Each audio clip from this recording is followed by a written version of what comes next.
শিবরাত্রি উপলক্ষে গুপ্তিপাড়ায় গঙ্গা আরতির আয়োজন। শিবরাত্রি উপলক্ষে হুগলি জেলার গুপ্তিপাড়া গঙ্গার ঘাটে সুবিশাল এক মহাদেবের মূর্তি উদ্বোধন হয়।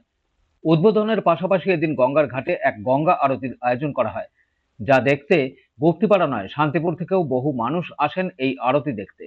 সেই ছবি শুধুমাত্র আমাদের নিউজ 6 এর ক্যামেরায়। তত আচম্য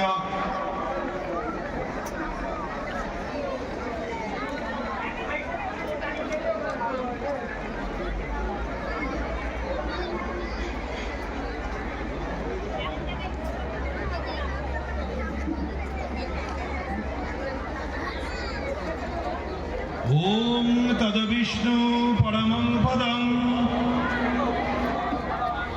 সদা পশ্যন্তি সূরয়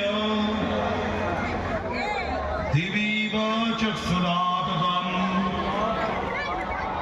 ওম গুপ্তিপাড়া থেকে ব্যুরো রিপোর্ট, খবর নিউজ 6।